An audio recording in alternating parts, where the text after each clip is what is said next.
Smoothie? That's smoothie. You have? Okay. Kaya mo na 80 baht.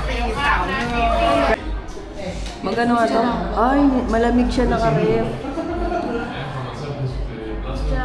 Dito tayo ngayon sa train market. Yan, kailangan mag-order para makita mo yung train. Tikman natin to.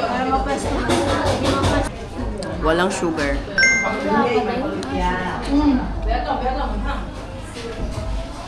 Smoothies lang. Ano, doon na tayo? Or tatawagin tayo ni ate? Punta ulit tayo sa harap. Pabalik naman yun. Nakakatakot sa Hanoi, no? Pero doon may raming pwesto. Pwedeng pakorpor. Ate, may pang yad-yad daw kayo nitong ano? Pwedeng pakayo. Buko.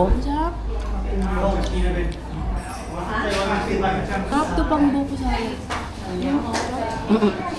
Nire-ref nila, no? Ganda din mga choices minsan sa buhay.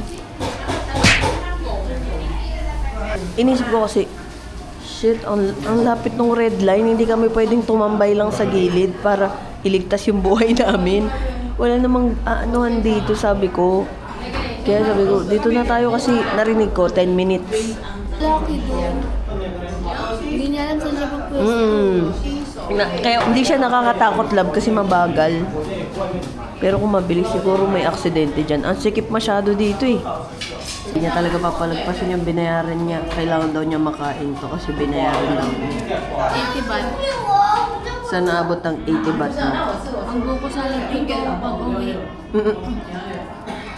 Sarap. Show the drinks. Ah, show the drinks. Show the drinks daw. Hello!